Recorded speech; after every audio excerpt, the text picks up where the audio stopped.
A tutorial on how to add or change a photo in a TreeSeek photo family history chart on the Family Search site.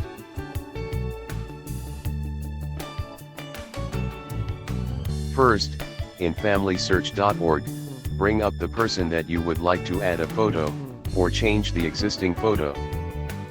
Next, click on the circle to the right side of the person's name. Now click on Add Portrait, in the upper left-hand corner of the screen. On this new screen you can choose to upload a photo from your device, or select a photo from your Family Search photo gallery. We will demonstrate the first option by clicking on Upload Photo. This will bring up folders on your device, where you can then select which photo you want to use.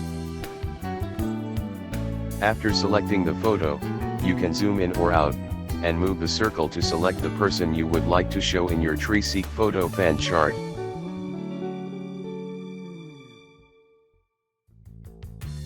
Once you are pleased with your selection, click on the Save as Portrait, in the lower left-hand corner of the screen. It may take a few minutes for the portrait to display.